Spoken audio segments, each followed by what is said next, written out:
Welcome to Civitai.com, the home of the generative AI art community. If you enjoy this video, please consider hitting us with a like and subscribing, as it'll go a long way in helping us continue to bring you the highest quality AI community content. Please enjoy the video. Guys, welcome. My name is Tyler. This is a very special Civitai Creative Session. Thank you guys for joining us. Today, I have a very special guest. I'm really excited to talk to him. We've been chatting for the past 30 minutes, just warming up before we come on stream, and we got a lot to talk about. This is Calvin Herbst.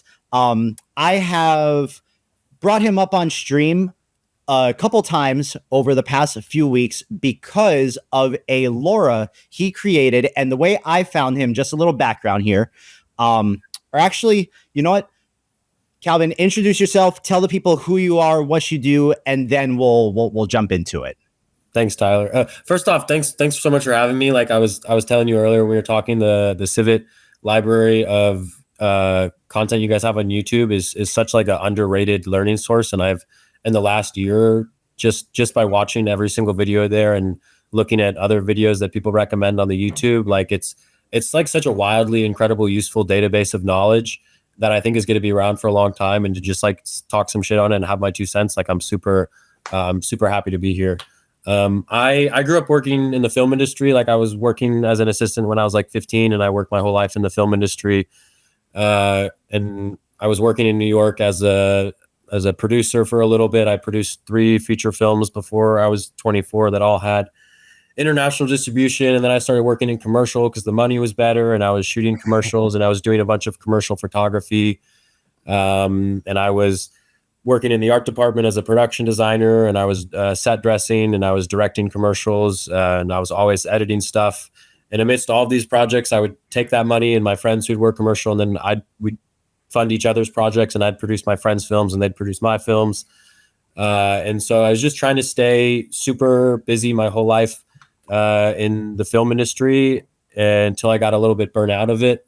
Was traveling a bunch, and I'll kind of talk about that later, until I ran out of money irresponsibly, was working on a farm in Romania, discovered machine learning, and it kind of like brought me, revitalized a lot of my creative inspiration and what I thought was possible with the tools that are being created, and having the chance to create some of those tools. And so now I'm still directing and producing commercials and music videos. But in my free time, I'm deep learning and creating animations and images with machine learning, and talking to random people on the internet and sharing things, and just exploring what machine learning can do. In the back of my mind, the little voice is going, one of us. No, but no, dude, thank you so much for joining us. So just to give you guys a little bit of context, the way that I became aware of Calvin was, I have in the past couple weeks, couple months, really kind of got my LinkedIn algorithm to a point where now I'm only seeing AI relevant stuff.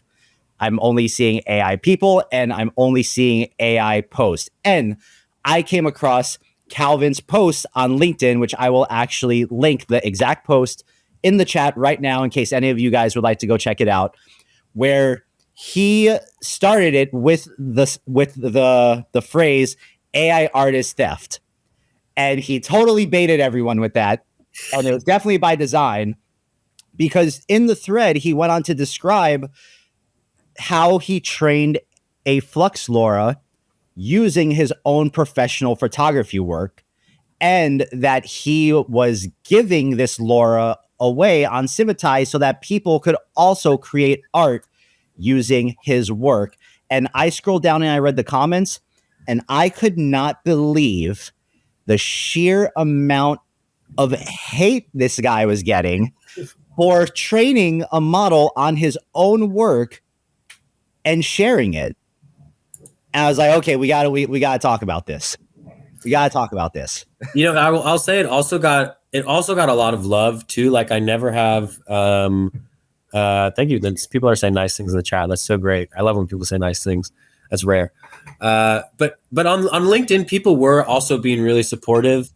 And on Reddit, people were also being very supportive. And on both platforms, people were being very derogatory and rude. And some people were being derogatory and rude, and they just had really hot takes, and we were going back and forth respectfully. Some people were going back and forth not respectfully.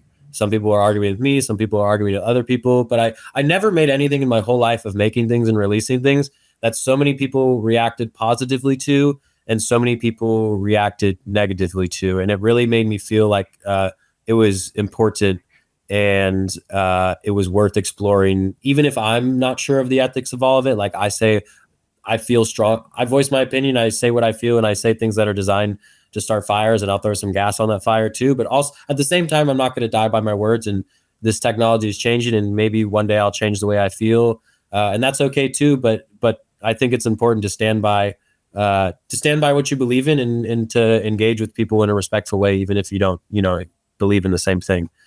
Reddit was on fire with debate. Yeah, Reddit was crazy. It was on the top of the Flux and Comfy page for like a week.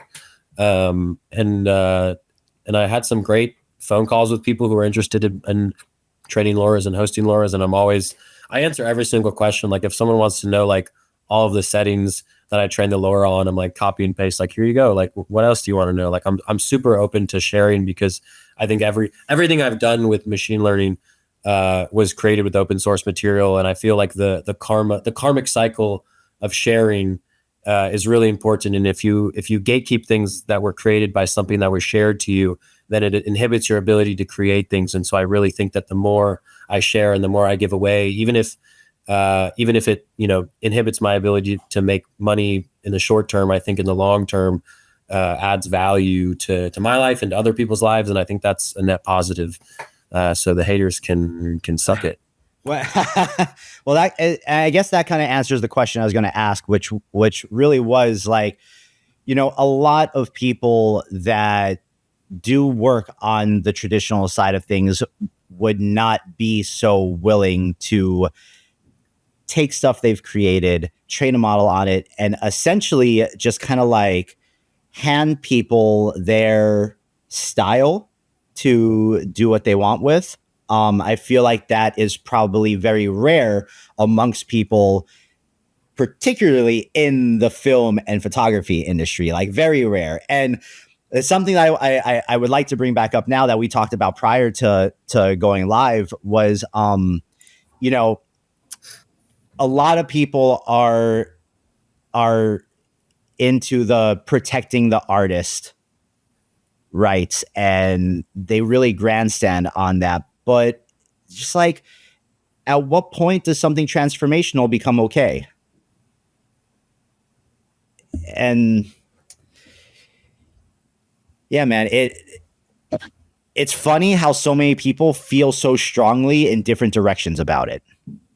Yeah, and there's pros and cons too. Like before I released the model, I was thinking really seriously about it, and I was like, what are the pros and cons to this? Like, people, maybe it will devalue my work, but someone on LinkedIn made a really funny comment about like they were trying to to like bait me into saying that it was devaluing my work, and they were saying, what if someone takes this model and they mass produce photos that become famous to the point where those derivative photos lose value, and then they're sold at Kmart, and then they're hanging above someone's bathroom, and then your photos was used to make a 75-cent photo on Kmart that didn't pay you, that was above someone's toilet. And I said, that would be the greatest honor of my life. Like, if my work got used so heavily that Kmart sold derivative of it and someone put it above their toilet, I'm like, that's incredible. Like, that's such a, when I was making movies and producing movies, and I'm still doing that, but not as heavily, I always had one of my goals. Like, I always wanted one of my films to end up in one of those 99-cent DVD bins that you see at a gas station.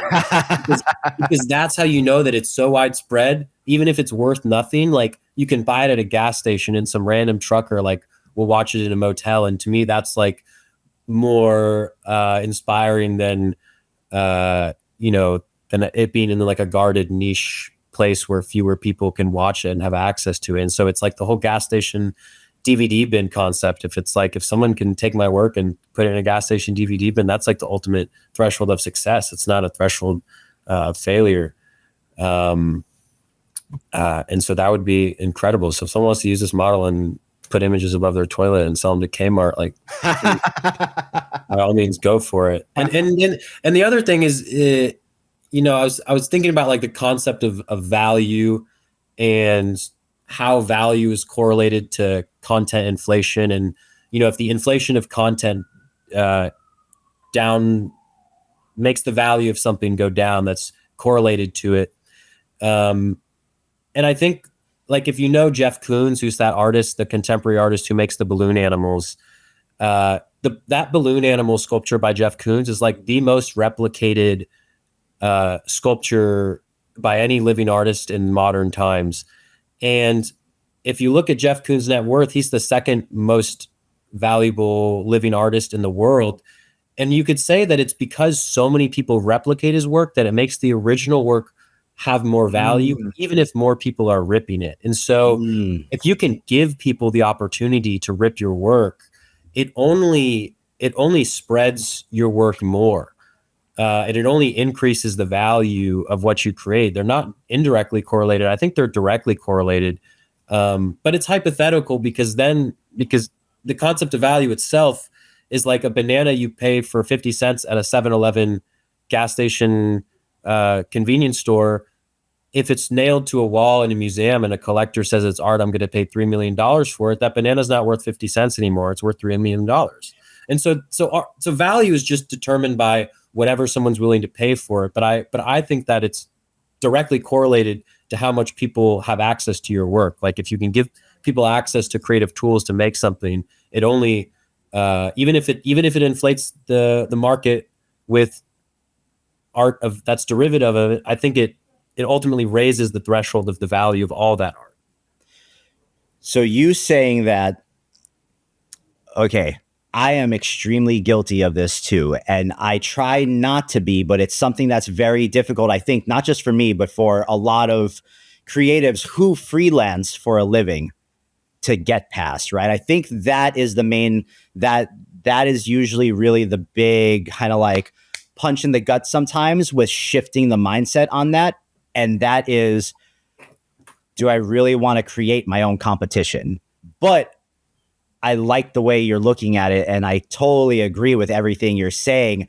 It is I know you understand, though, as someone who's been in the industry, how difficult it can be to switch that mindset, though. Yeah, it's hard. And I'm not asking anyone to switch their mindset. Like, a lot of people are grounded in their mindset because their livelihood depends on their ability to be a little bit gatekeeping of what they do. And so I don't ever speak derogatory of people who are anti-AI, because I know that everyone just wants to work and to feed their families and to eat a good meal at the end of the day. So it's like, if someone is talking shit about something, a lot of time it's because, they're coming from a place of trying to protect what they've built. And, I respect that. But I also at the same time have a higher respect for, we were talking about like the democratic power of different tools in art. And, like when phones were invented, so many people could make films now that couldn't make films before. And people and the critics of this were talking about, now there's going to be worse films on the internet, and now there's going to be all this bad junk. And there is, but the cream still rises to the crop, and people who are good at making films will still make films, and they're not going to be deterred by that. And the good films will still get seen, even amidst all the bad underneath them. And I think that not just making AI art, but specifically training models and developing tools that other people can use to make machine learning art is exactly that. Like, it's just more power. It's just more power to the people.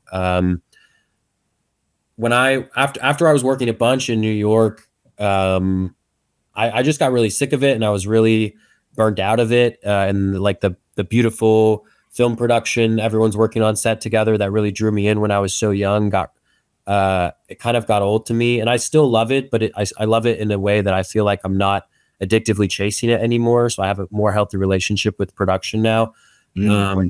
But so I kind of said, screw this. I worked a bunch more than I should have. I'm losing my hair from it. I'm too young for that. So I'm gonna just travel and keep traveling without much of a plan. And I did that very well and very responsibly for a long time, until I ran out of money and my visa was expired and I couldn't buy a plane ticket home. And so I had friends who found me a job working on a farm in Romania. and I had to hitchhike there because I couldn't buy a bus ticket. And I had everything I had in a backpack, and I still have that backpack. I don't own anything except like a computer and some clothes and things like that. And so I was working on this farm in Romania as a tree nursery. So we're taking care of trees, and it's friends of friends who have a newborn child, and so they just need some help because they need to tend to a baby. And I'm just helping them build their house and do their farm. It's nothing like super intensive.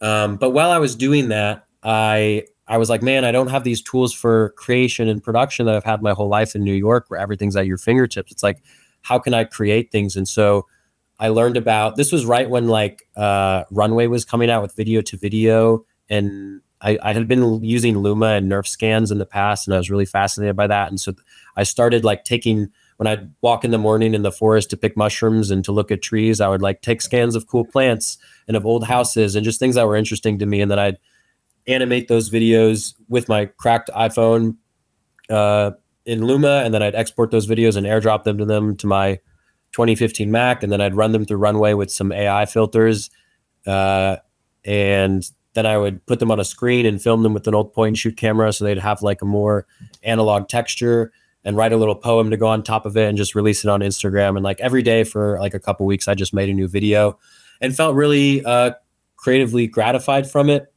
And that's all I was looking for. But what was fascinating to me was just a few weeks after that, Luma, the app that I had used to make those videos, which is a huge machine learning app that's probably top of the industry in making Nerf scans with consumer tools, reached out to me to interview me for a creative director role at their company. And I'd been trying to get a non-freelance job my whole life since I was in film. Like I was working freelance almost by necessity, not by choice. And I was like, man, I'm working on this. I'm literally doing an interview at 3 a.m, like from working on a farm, making $3 an hour of a village of 300 people in Romania because I don't have a visa. And I just made something with my phone in half a day, and then went to go take care of trees. And from that, I got an interview at one of my favorite companies in the world. And they were smart not to hire me because I was not qualified for that job, but it opened the door, for me. And it really opened my mind to the capabilities of like, man, these tools are so simple, but you don't need complicated tools to make amazing art. Like amazing art comes from inside of you. And people were able to make amazing art when they had, crushed up minerals on a cave painting wall. Like, it doesn't really matter what tools you're using. And now learning about LoRa's and being able to not just make art with machine learning, but to also develop tools and release them for free to other people make art was really gave me a lot of motivation to release this model, because I was thinking, man, if I come from a background where I have a good education, I have a family who lives in the US, I have a US passport, I get paid in US dollars. Even if I'm working on a farm, even if I have no money, I'm still rich because I still know enough people that can give me a job that will save me, that are safety nets for me. I still have my education, and I was able to use tools with nothing to create something. And I was like, man, the power to create tools for other people to use is almost a new discovery for me, but more powerful than creating art with those tools itself. And so I think it's such a, I'll end this annoying rant now, but it's such a democratic and powerful thing to be able to create to people, is to give someone a model that you made is so special, because now they can make anything with it. No, I totally agree. And there's something you said in there that I just want to go back and kind of reiterate, is that at the end of the day, it doesn't matter what the tool is. It's more about the intention. And I always really hate when people don't think there's any intention behind what people are creating with AI. When you literally have to talk to this thing and tell it what you want. And let's not even getting into anything where there's masking or compositing or anything like that. Just like at the most simple level where it's just prompting, you're literally giving it your intention and then collaborating with it to get something that visually shows what you were trying to explain. Like, yeah, and someone just said, you just press a button and type some text. And that's true, but it's really underrated how important it is to have the intention and the power to describe what you want in text.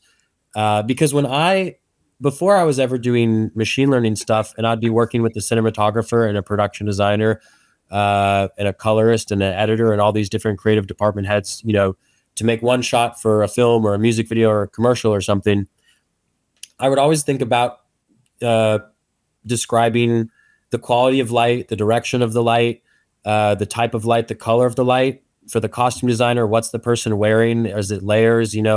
How many different patterns are we seeing?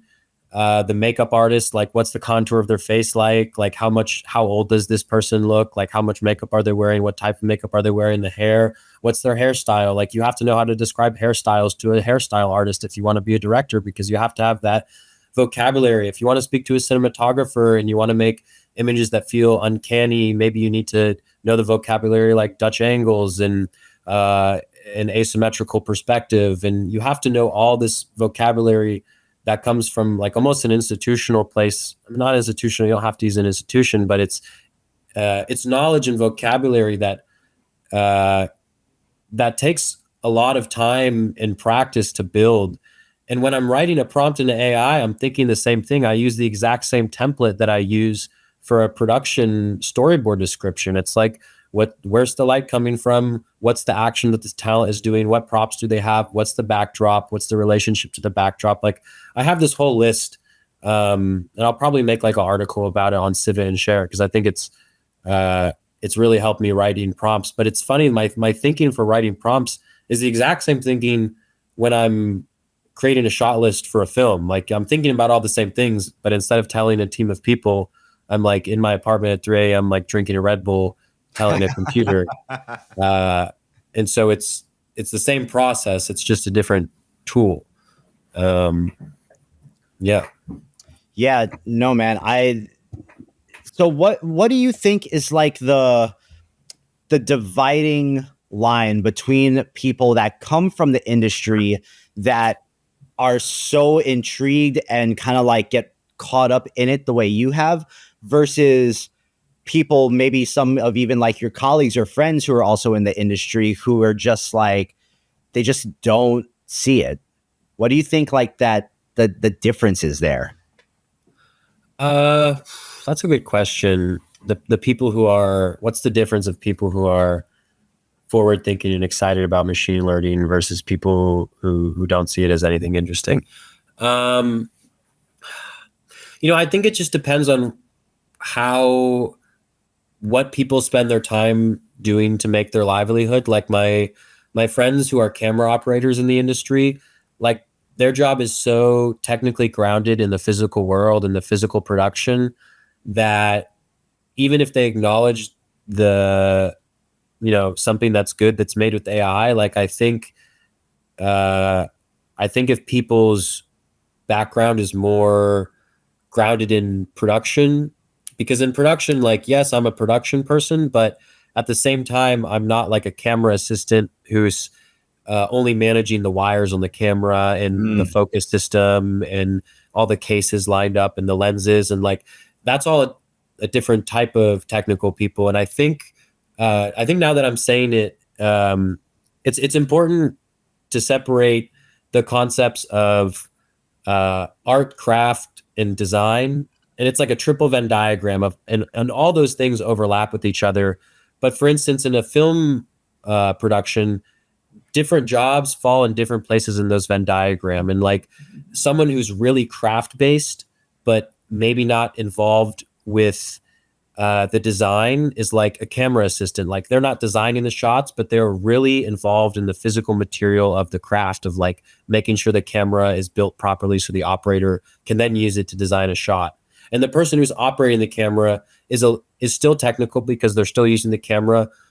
They're still craft people, but they have a little bit more Venn diagram nudge in the direction of design because they're more directly influencing the design of a frame.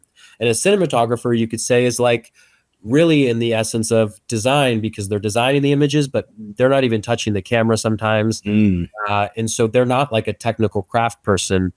And an artist, like maybe someone who's a director, isn't touching any of those pieces. They're just talking with the people, and maybe they're not design or technical. Maybe they're just art. And I think the people who are more pro machine learning tend to be on that Venn diagram further from the craft, because the machine learning isn't so much of a material craft. Like there's programming and technicality to it that's craft, but not in the same respect of like someone who's painting a set or sculpting a mask that a person's going to wear or something like this. And I don't think that makes it more valuable or less value. It's just something to like contextualize in this Venn diagram, like where people fall. And I think people on one end of the Venn diagram in one part are maybe more pro AI because they're less grounded and their livelihood is less tied to craft and more tied to concept. And AI is really more of a conceptual tool than a crafting tool.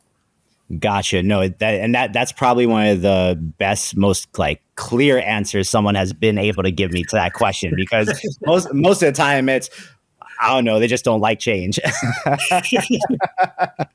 And you know, it's also actually another thing that I really think is directly correlated to, it's how well that person is providing for themselves and their family. Like if you are making a bunch of money and you have enough clients who know your work, that even if you lose some work, you can still go to your Italian vacation with your kids. Like you're not going to feel so threatened by someone on the other side of the planet making an AI image that looks like something you made, because you're still materially provided for at the end of the day. But I think if people are struggling in the industry and they're having a hard time making ends meet, I think they're way more likely to be defensive of the technology that they see as devaluing to them. So and maybe this is a critical thing to say of people, but I think if people have low self-value, not that they should have low self-value, because your value shouldn't be determined on how well you're making your ends meet. Your value should be determined by, the relationships you have and how happy you are and how healthy you are and all these other things that are way more important than making ends meet. But if it's hard to make ends meet, it's hard to recognize like the value of those other things. And if you're having a hard time making ends meet, it's a lot easier to criticize something that's a threat to you than it is if you're on your Italian vacation with your wife and kids. So I think it's people. So when people attack me, I also feel for them, because I know what it's like to not have work, and I don't want to like, I don't want to come at anyone who feels threatened because they're having a hard time working, because I know what that like. I know what that is like too. So I think that's where it comes from too. The industry is changing. People are losing jobs, and people get defensive. That's a really nice comment.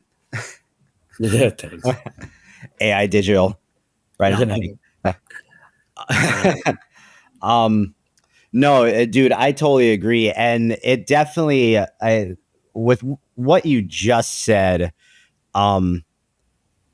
it's probably really easy for people who haven't quite for people that feel like they're still trying to step into their career and get there. They probably see this as like they're the first line of people that would be cut by something like this, by someone who's good with stuff like this. And that's probably where that comes from too. Yeah. And the other side to that nice, I don't want to hurt anyone comment is what we were talking about before this, is a lot of people, when they're condemning AI, they're speaking about, we don't want to take jobs away. But the reality is, in a competitive market, when I'm pitching a commercial against other directors, I damn well do want to take their job. Like that's why we're pitching against each other.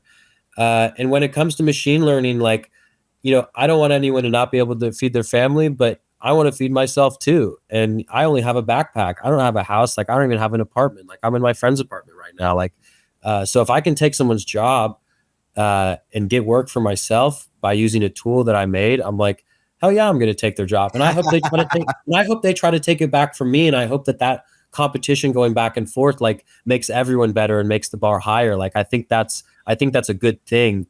So, on one hand, I empathize with people who are struggling to make ends meet and they don't want to take their job, don't have their job taken from them. But on the other hand, I want to take their job because I'm trying to make my ends meet, we're all in that boat together, bro. So and I think it's a hard ethical question. And I cannot agree with that sentiment anymore. And that is it. And it's something that people won't, a lot of people won't want to admit that, because like we said, it's easy to be for the greater good when the greater good affects my bank account. That makes it very easy to get on the soapbox and grandstand and take the thing. But everyone would be a bit naive if they think at any point in time there is not someone right next to them or looking at them from a distance who is actively trying to figure out how to get their job, with or without a computer. Yeah, that's just how it works, like whether you like it or not. And as much as I love art to not be a monetary thing, like, and it doesn't have to be, if you want to survive as an artist, and and it's okay to have a job that's not an artist job and to be an artist on the side. That doesn't mean you're less of an artist. But if you want to make a living as an artist, then you have to be competitive, and you have to have a competitive mindset to some degree. I don't want to say to what degree, but a little bit. That's kind of just a reality that we're in, whether we like it or not. So from your point of view, though, from where everything is right now, do you, because all we hear from the outside is how AI is going to take jobs, right?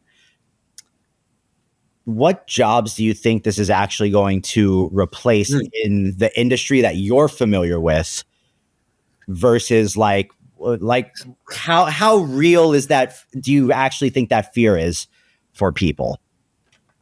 I think what the question of what jobs it will take is a great question, because so many people just say that and they don't even know what jobs I'm talking about. Yeah.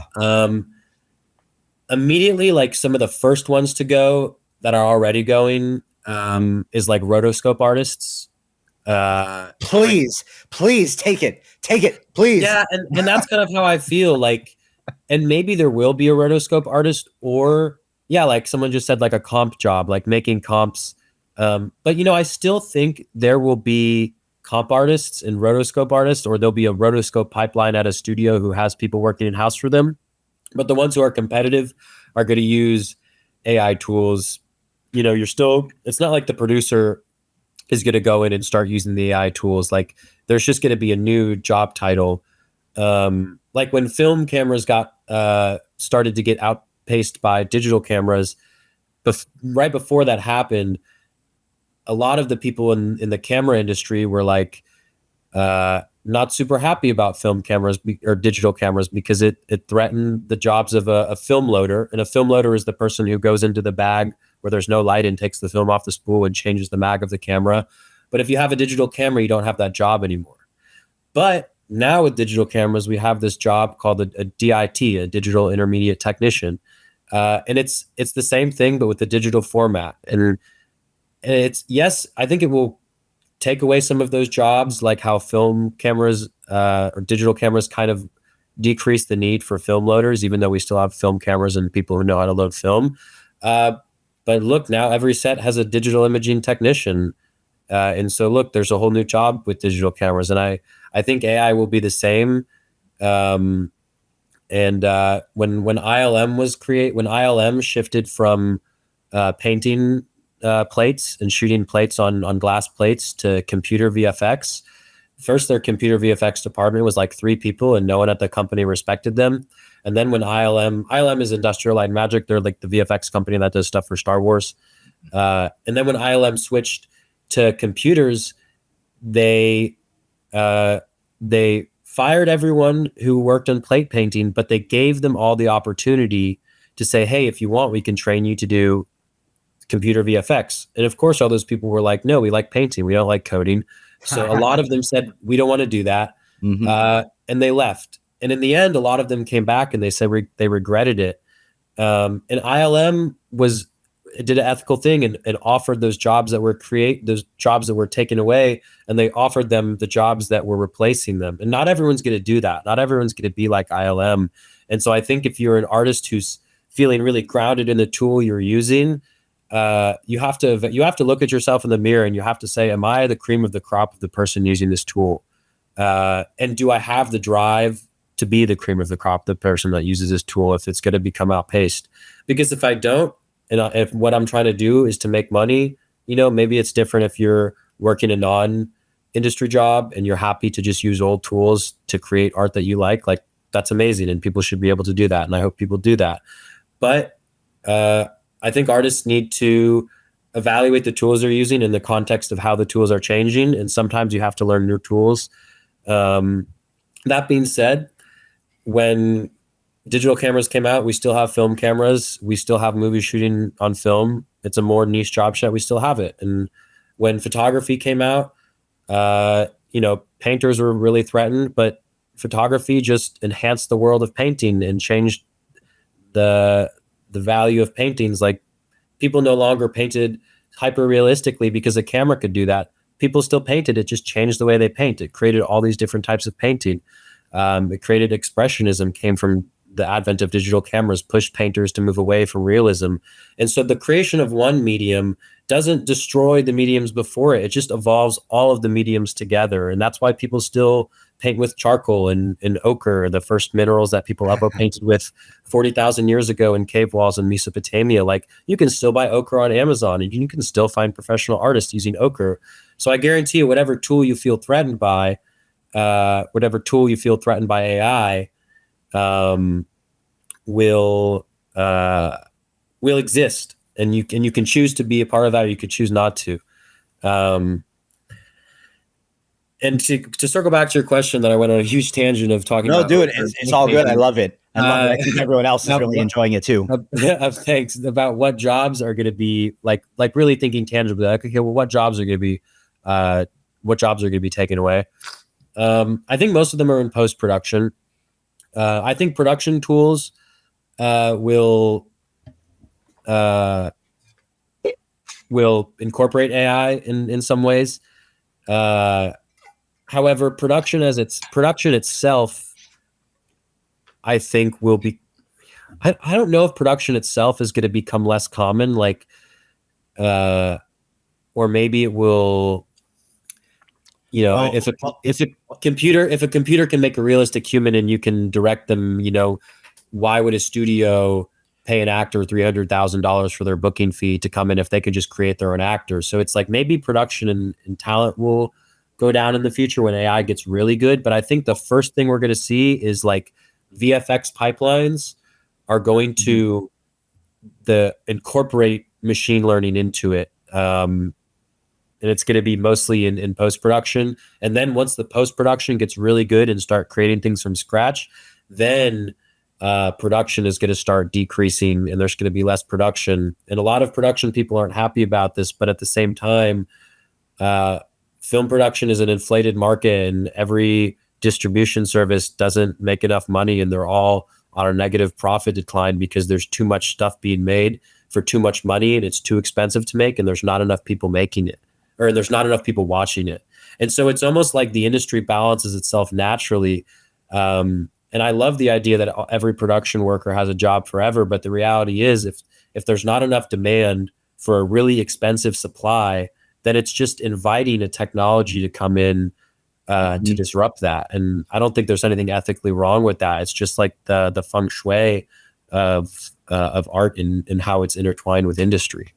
So here's a question. When it comes to the film industry, though, how, like, with the way the tools are going and the current trajectory everything is on, at the rate we're getting not only new tools, but tools constantly get iterated on and improved, how viable do you think it is for people who want to get into that industry to continue to try to get into a major production studio versus a lot more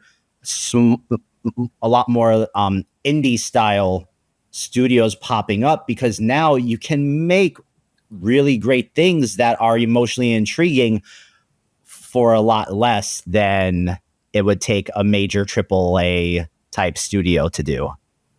Yes.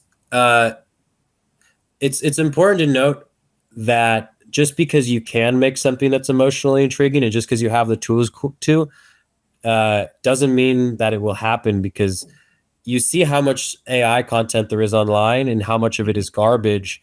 And that's because even if you can make a whole feature film visually, what you still need is the voice of a person who has something to say that people want to listen to.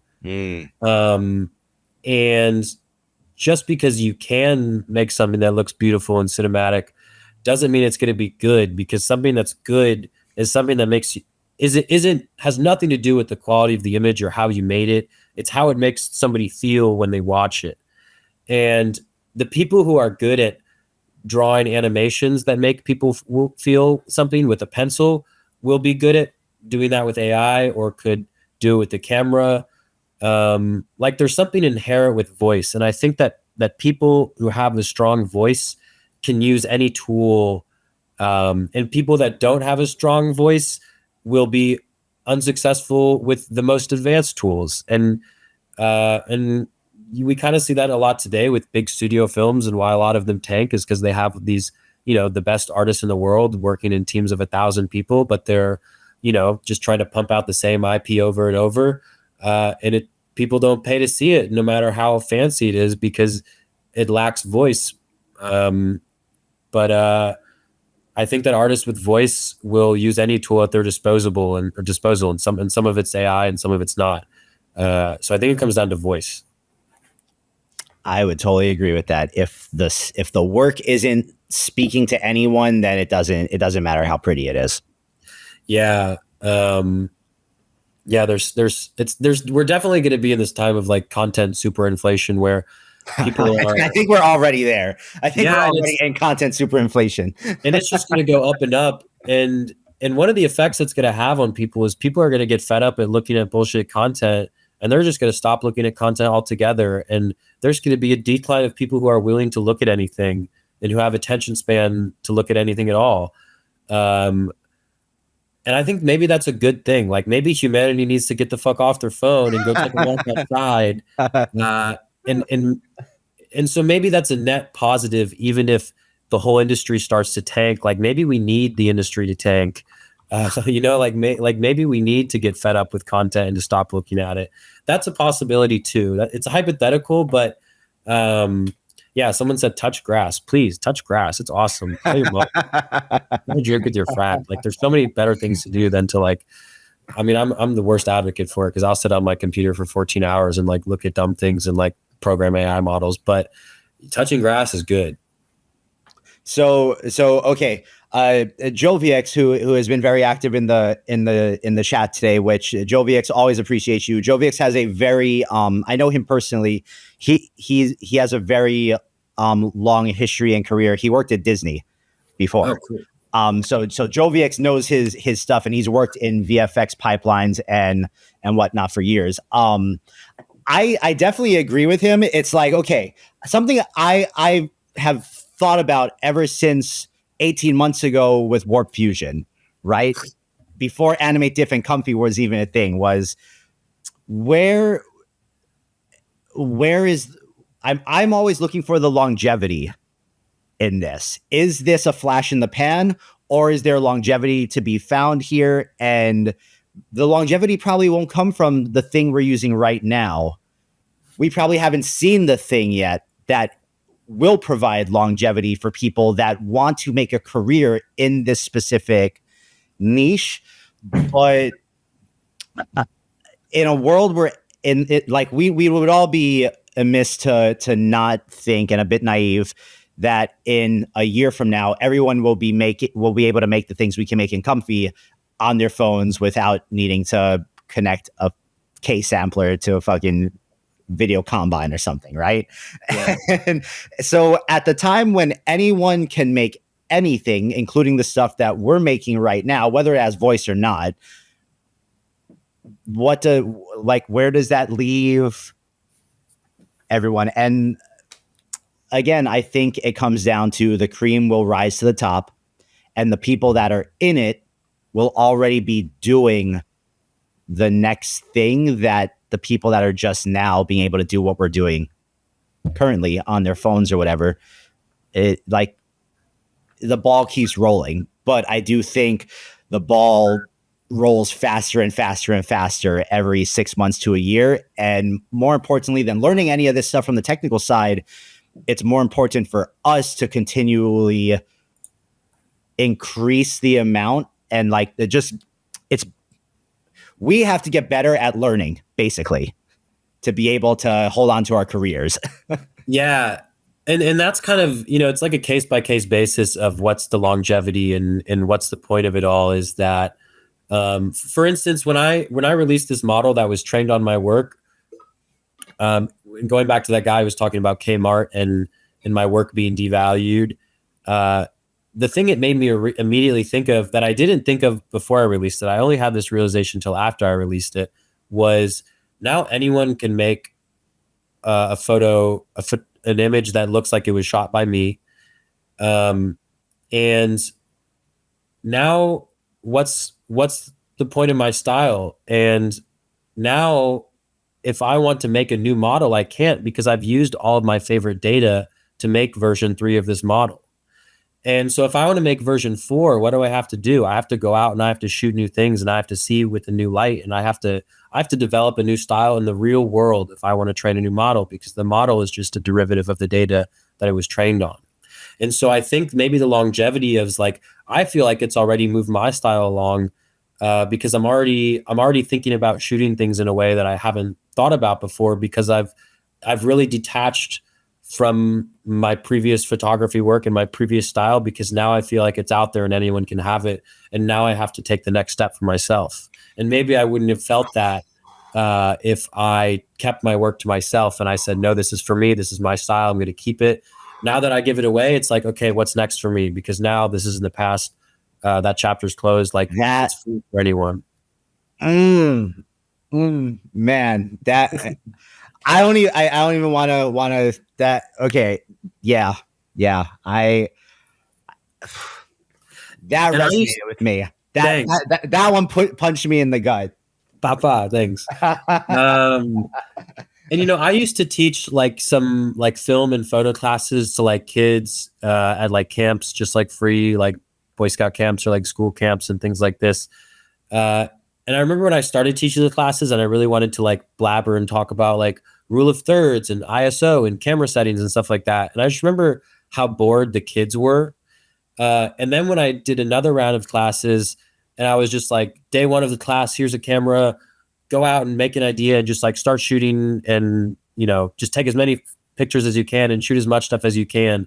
And that level of high iteration, even though I wasn't teaching those kids about composition, like they learned composition faster just by doing work, by creating images in a high volume and then going on a computer and looking at those images. And so I think there's a correlation between the volume of the work and the quantity, and how you can learn from quantity more than you learn from quality. And I know that a lot of people are like quality over quantity, but if you're writing a script, you get to quality through quantity. Yeah, like if you're writing a script, the best advice I ever got to finishing a script was the first draft. You have to write it as fast as possible, and you can't go back and edit it. You just have to get to page 60 or you have to page 70, and it's garbage.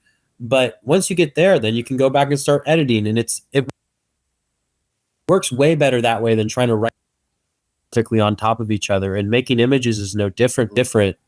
Oh, I think I lost you. And no, you're good. You're just lagging for a bit there. Okay. Oh, did you lose me? And making images is no different. And so when I released this model, when I was testing the model and making, I think I made 10 different versions of it before I got to version 3, which is the most up to date now. I've been using Run Comfy. I used to have a 4060 laptop, but it got stolen. And so then I lost all of my local Comfy install and I lost everything and I was really bummed out. And so I didn't do any AI stuff for a month. And it was really refreshing because then I came back into it with the worst computer and I was like, well, I should use a cloud server now that I've been too stubborn to do because I've been tied to my local host. So I was like, well, now if I use a cloud server, I might as well just rent the best machine I can get. I might as well rent like a 80 gigs of VRAM, like A100. And I was like, oh, now I can run Flux. What's this Flux thing that just came out? And I was like, oh, now I can make like not just like an image every, 30 seconds. I was like, I can make an image every 5 seconds. And so when I trained this model, when I was adjusting the settings and then going back and iterating on the LoRa training settings, I made probably 10,000 images with this model, just in like the week of me training the LoRa. And in those making 10,000 images, I really felt like a kid in one of those classes where I was like, oh, I'm just like, that's where the learning comes from, is iteration. It's what you were saying about learning. Like learning is like the bread and butter, and that's what we have to learn how to do. We have to learn how to learn. And if you can create in high volume, even if it's not as good as something you could shoot with the camera, but the thought of me giving a model to someone in another part of the world who doesn't have a camera, and then they can make 1,000 images that otherwise would have looked like stock photos, because the base model makes things that look like stock photos, and now they're making things that to me look more tasteful.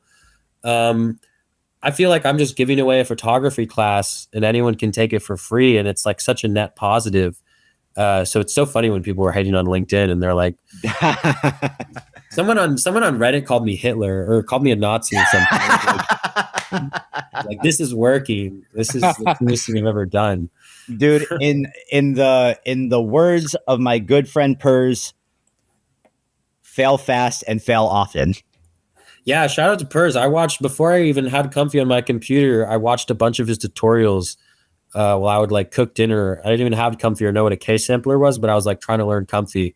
That dude is that dude knows a lot about building workflows. That's like what I was doing with except before I had my first PC, before I could use Warp Fusion, I was watching Enigmatic E's YouTube videos. Yeah, I was also going to give him a shout out. And I was telling you that the whole LoRa training for me and making still images has only been something I've done in like the last month or two, since Flux has been like on the rise, and I've had this new laptop running a cloud server. Before that, I was doing all animation and turning 3D like Nerf scans into animations.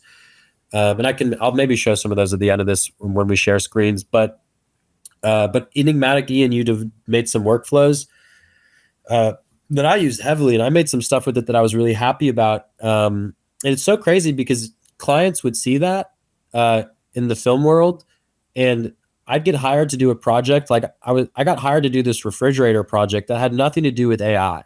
They didn't use any machine learning.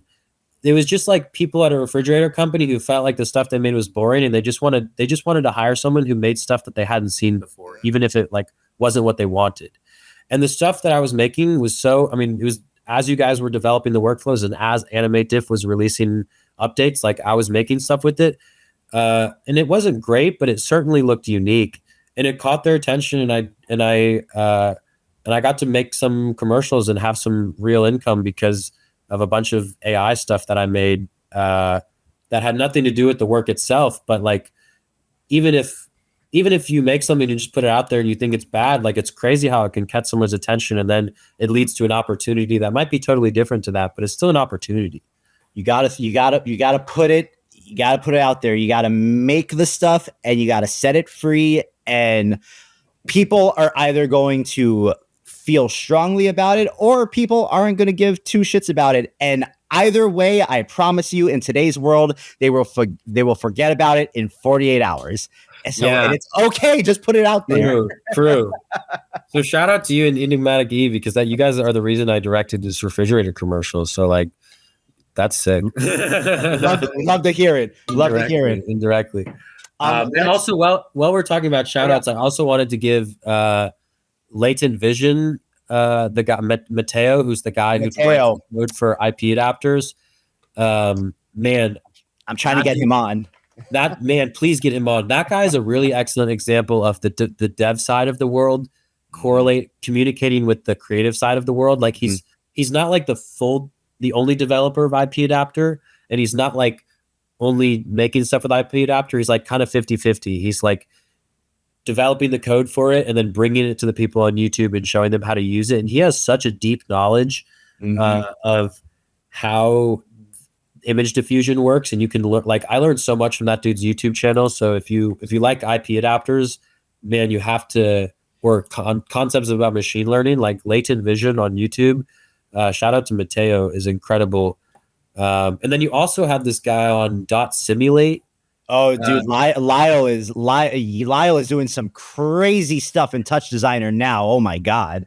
And man, don't let me forget this. We got to circle back to it. But the future of like what I'm imagining of what I want to do with machine learning is really directly correlated to live mixing and live synthing videos for like concerts and screens and art installations by using machine learning and like mixing Touch Designer. Dude, he lives in New York. You should hit him up. Oh, no way. Cool. You should Yeah. put me in like a DM with him or something. I'll blow that guy. sure. I'll blow that guy up immediately. I'm pretty sure now he has like real-time stable diffusion generation influx using control nets.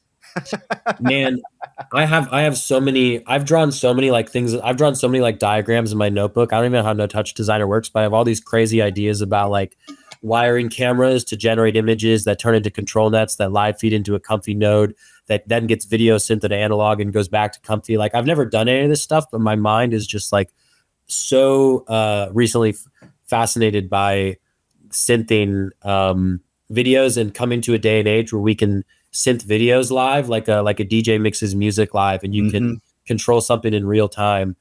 The model training that I've gotten most known for on the internet and stuff like that is really it's so interesting because it's such a little like just a side quest that I did, and I don't even plan on using that model. Like I don't want to make photos with the model. Like I want to take photos with the camera. But I was like, but this is cool. Exactly. Yeah, but I was like, but this is cool that now I can just train a model off my style and now anyone can have it. And it helps me develop my style further. And it makes the whole AI database maybe a little more tasteful. And I want to use AI to create things that I can't create with this. Yeah, exactly. I can't create it with this. I would just create it with this. Yeah, exactly. And I'm still so down to develop tools and models for people who don't have cameras, maybe, or who want to use AI. Like, I think that's a great ballpark for people to play in. And I'm happy to make tools and models for people to use, but it's not like what I want to do as a creator. But I do feel some obligations to release models and tools into the open source because so much has been given to me. And like I said, I want to like put back into that karmic cycle. So like, I do have a little bit of passion for like making tools, and that's newfound for me. But ultimately, like the art itself I want to create, I think is definitely more animation, and it's definitely more live synth and experimental weird stuff. Dope. And well, I will definitely link you up with Dot. You got to get on Discord though, so I can put you in a DM with him on Discord. Okay, cool. And then why don't you go ahead and share your screen, and you can show us what you want to show us before we get to the wrap up here. Yeah. 1 second. Dude, this has been an amazing stream. I'm really stoked on this talk. I think the chat too has been really stoked on this talk. So yeah, does this chat get saved? I haven't been reading it, but I want to read nice comments for once in my life. I think it gets saved in the Twitch VOD. Okay, let me see if I can share my screen here. Yeah, and then I'll put your screen on when it pops up. Okay. Can you see this run Comfy screen here? Boom. Yep. Okay. So this is a workflow that it's downloaded it's a Google Drive link that's in the Civitai AI page. And I just wanted to kind of run through how this model works and what settings are best for it, because it's a little bit precise. Just do us a favor. Zoom all the way in to wherever you're talking about, just so they can see it better. Gotcha. There's an upscaler at the back of here, and these values, the 1024 by 768, which to me gave the best results for some reason. And I think it matches the training data the best. That's piped to the upscaler, so that's why they're piped out of there. The LoRa's here. There's the sampling stuff here. It's a dual text encoder, which is kind of important for Flux that I learned about, which is there's the left side prompt, which is a clip L encoder, which are really like more general stable diffusion style prompts. Like I just write like keywords and commas. Like, I don't know, we were talking about touching grass. Let's do like man, grass, touching grass, sunny, nice day, side light, hat. And then And so, guys, this is the workflow you can find on his Laura page that's pinned to the top of the Twitch chat. But I'll go ahead and put it in the chat one more time for you guys. Yeah, and then of course Google Drive link, and that's where this is. Yeah, exactly. And then you have to type Herbst photo, and then there's 2 tags in here. And then there's this T5 text encoder, which is really unique to Flux because it was trained on natural language, and so you can write natural language, and it understands natural language, and so you can say like a bird's eye view image of a man with a soft smile laying in tall brown grass blowing in the wind. And then Herbst photo. These are bad prompts, but they're just quick to kind of explain the difference between these 2 text encoders. But this one, you can really write detailed descriptions with natural language. Like you can write prose and you can write long paragraphs. And then you kind of just want to use this one to describe like general style attributes. And that's how Flux, the text encoders work better that way. You can combine them and use one prompt, but if you separate them and write your descriptions differently, it favors how Flux was trained. Then there's this groups meter. The only thing that I have up here that I use is upscaler, so you can enable and descale, to enable and disable the upscaler. And the things that are really important on this model are the LoRa strength and the flux guidance combination. For some reason, is really specific, and I think I found that the sweet spot for the LoRa strength and flux guidance is putting the LoRa strength at 2, the flux guidance at 2.5. And the scheduling and sampling is also very important. The scheduling and sampling, and this is just Euler simple, but you'll get a lot of different results and different textures if you change these. Like it really changes the texture of the image. And for some reason, the base shift needs to be really high for it to accurately replicate 35 millimeter film grain, and the max shift needs to be really low. And I found that the sweet spot was like 8 and 0. So if you want to get a model to pick up on fine grain detail that's based off of the training data, then I don't know why, but this base shift value is really important to keep like above 5 but below 10, and it will pick up on like film grain and dust and scratches and things like that. Oh no, this is a new comfy model and I have to put my LoRa in here. Okay, so I won't demo this because I don't want to bore you.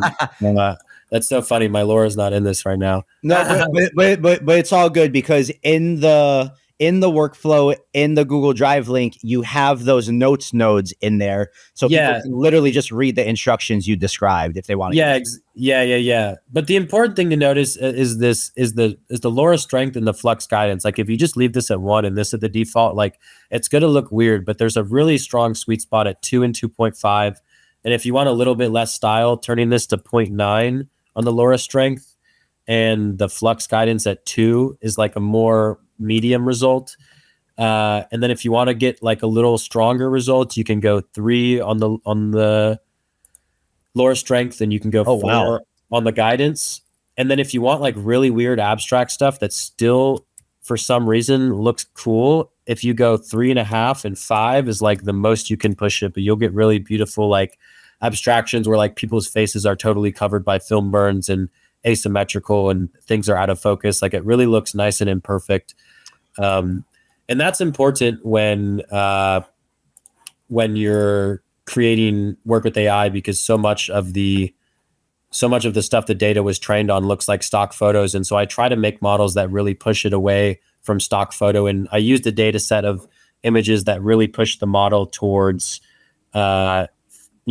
people's faces out of focus and film scratches all over the frame and things that just looked overall messed up. And that's what that model is really good for. Would you happen to have any of the Nerf videos you described to show them real quick? Yeah.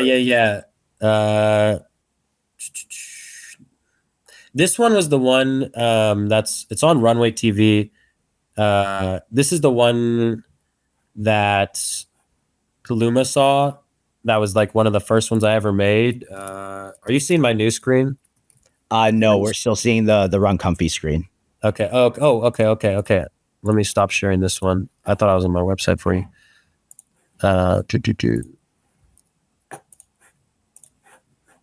So this one here that my mouse is on, it's like this poem, and it's a Nerf scan that's ran through Runway. And you can kind of see the style of it. It's has this really grainy texture that's created by like a point and shoot camera that it was mastered on by shooting the screen on a point and shoot camera. These are all just like Nerf scans run through Runway back before I was using Comfy. Sick. This one too. This is like a tree.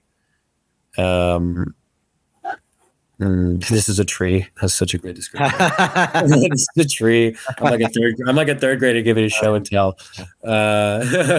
This is a Nerf scan. Ran through a bunch of stuff. Dude, I feel like Nerf scans have been really underutilized by the community, and it's a whole other playing field. And something every weekend I tell myself I'm gonna go outside with my phone and I'm gonna like get some Nerfs and do some cool stuff, because I have this Gaussian splat plugin in After Effects that's relatively new that does some really cool stuff. Oh, no way. It makes it really easy to work with the Nerfs in After Effects now. Okay. I'll have to look at that.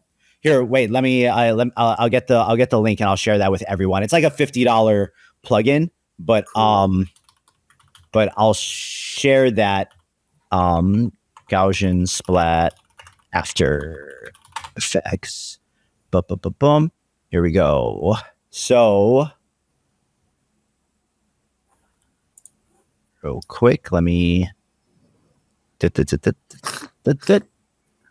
Someone says guidance at 2.5 is low. There are many backdraws by using guidance that you don't speak about. Hey, I get it, man, but it looks good. I don't understand it, but it looks good. Someone said I love the tree. That's so nice.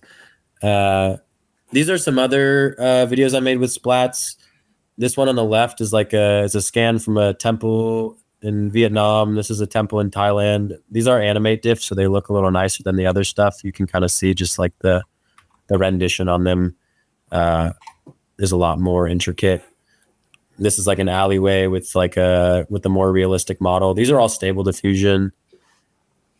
This one's super fascinating. This guy and this girl on this bed was made. This was another one I did when I was working on a farm. And I didn't have any people to be models, so I used like 2 bottles of olive oil and I scanned them. And then, so this camera move, like if you look at the raw footage, I don't know if I have it on here. Oh yeah, I do. Here's the process. Okay, cool. It's here. But here's like the Luma scan with no background. It's just like olive, like this is what it started as. It's just 2 bottles of oil. And that, yeah. And then it's like, isn't that nuts? And then it's like I find the best part and slow it down with Runway, so I can like the 2 seconds of it that looks good, I can kind of milk into like 5 or 6 seconds, and then running that through a Gen 1 on a different look to give it like this neon look, and then I take these and I overlay them in Premiere, so I have 2 of the same like base images with 2 different looks on them, and combine them and retime them, so you kind of are fading into one and out of the other. And then I shot it on this like 2005 point and shoot on my screen that gives it this more like, to me, it's this more beautiful, like analog flickery texture that AI can't really replicate at this point. Dude, I keep 2 of these things on me at all times. These little like old Sony CyberShot cameras that like pull down, just like. Dude, I love those things. But yeah, on my website, there's a bunch of all stable diffusion animation stuff that's mostly Nerf. This one I really love. This wasn't Nerf. This was just like a chain of weighted IP adapters. And sadly, I don't have this workflow anymore because it was on the laptop that was stolen. But it's just text to image with a bunch of IP adapters all chained together. It looks just like a nice abstract thing that I didn't think AI could do. And And this one was with one of the workflows that you made with Enigmatic E. This is like a 3D to AI workflow that you guys made together, I think. Nice. And I made like this really bad looking comp in Adobe Premiere of like my hands shot on iPhone with the back of it is a 3D scan from Luma. And then there's like a spinning magic conch asset. And I like comped them in Premiere. And then I ran it through this model that you guys workflowed together. And it's like one of the most animation-y looking animations I've made. And that one's pretty solid. And then I just started playing with like the whole what's it called? The runway and the Luma image to video stuff. And that's not so much comfy UI, but I'm so fascinated by how the different tools like do different things to the images. It's really incredible. Dude, I love the retro, glitchy, analog, glitch, digital, like that whole style of what was just on the screen right there. That's my shit right there. Well, if you like that, I'll tell you about this other Laura I have. Please. Please, wait. Don't type in your stuff yet. No. I didn't. Okay. Nice try. I have a few models or Laura's out, and one of them is this synthwave one I made for Flux. There's a few other ones out there. I think mine's better. But it gives you images that look like this. You can kind of see without the Laura, it's like this, and then with the Laura, like. Oh yeah. We're gonna go save that one. Can you copy and paste that link into the private chat for me so I can share that with everyone, and also steal that one for myself? Yeah, no problem. Steal away. There's the private chat. But this one I was really happy with. You can kind of see the strength. I made like a little strength comparison here, and past 5 it gets really degraded, but you can use it at like 3.5 and you can get some cool results out of it. It's one of those Lauras that you can crank up a little bit and it doesn't destroy everything. And then I've also got this one that's designed to recreate 8mm film, which does a pretty good job. This is like a film looking one, kind of more analog stuff. It's not perfect, but I was happy enough with it to release it. Sick, man. Guys, make sure you give Calvin a follow on Civit. If you make any images with his stuff, populate the gallery, tip him some buzz, do all the things. Here, Calvin, just before we take off here, I'll just show you this in case you wanna take this for a spin. So this plugin makes it super easy to do this in After Effects with the Gaussian splat file directly from either like Luma or Polycam. Is it like an effect in After Effects, or is it like a panel? It's like so it's an effect that you drop onto the footage, and then you get all the effect options. Okay, that's so cool. But it reads the splat file directly in After Effects now. Man, I want to do more with splat. I think you're familiar with Paul Trillo, that director. Yeah. Oh, dude, I met Paul. I was lucky enough to meet him at the Comfy UI conference I went to a few months ago. Man, his work with splats is really cool. Speaking of which, while we're here, we might as well just pull up his page for anyone who has not seen that splat video he did. Yeah, the one with the garden was so cool. And is that the new After Effects plugin he was saying, where you can actually mess with the splats in 3D space? I mean, I would be surprised if he didn't use that, because Paul is an After Effects guy. Okay.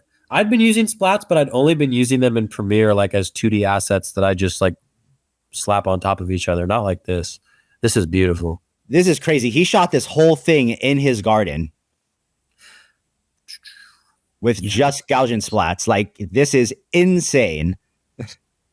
I get so addicted to making the camera moves with Luma. Like, I could spend so much time just on my phone, like spinning those 3D models around and like keyframing moves. Oh, that hand movement is so good. Yeah, dude, this whole thing is just so dope. And it's an advertisement. That boy made a check. And he made a good job, Paul. Get that check.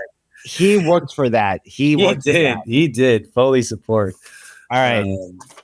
Calvin, any last words, any specific things you are working on that you want to tell the people about, or where can the people keep up with you the closest online? I post a lot of stuff on Instagram. It's Calvin_Herbst, Herbst.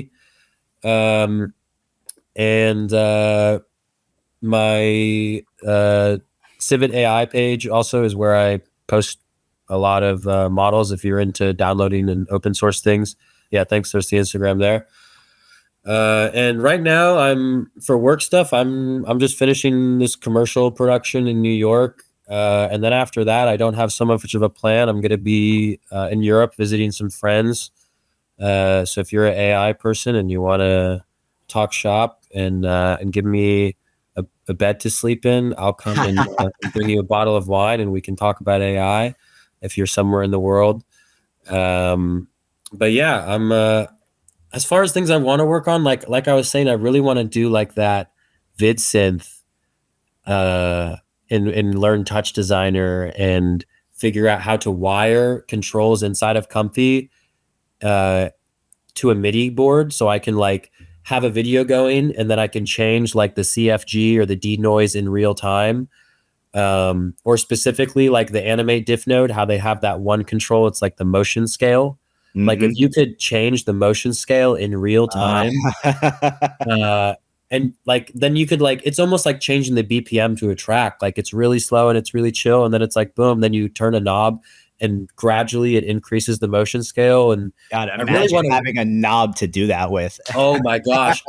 And you know, maybe it's a matter of compute power. Like, I don't know how much compute you need for something like that, but now with cloud GPUs, like I wonder, I don't know if it's possible to tether together a bunch of like A100s and to just pay like $100 an hour to have like the supercomputer running in the background. But if you could, but if that's possible, man, I really want to make some real time videos and wire Comfy nodes to a controller board and like just go crazy on a screen. Dude, you are a legend. We got a couple people that are regulars from Civitai that are part of our moderation team and that are also just like always here on the stream and always participating, that live all throughout Europe. So give me a shout and I'll connect you with people. Yeah, please. I'm about to be on my homeless journey again, and I don't know where the next job will be, but hopefully it will be a good one. Awesome. Well, dude, Calvin, you, my friend, are a legend. Thank you so much for coming on here and talking with us. I really appreciated this. They just got to witness me appreciating the conversation. So you guys lucked out today.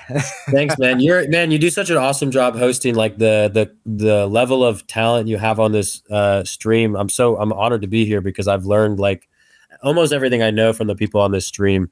And I have like my alert settings set, and I'm like always, as soon as you guys drop a video, I'm there. I'm like, give me the knowledge. And so just to contribute to a little to that, I'm super thankful for, and I can't express that enough.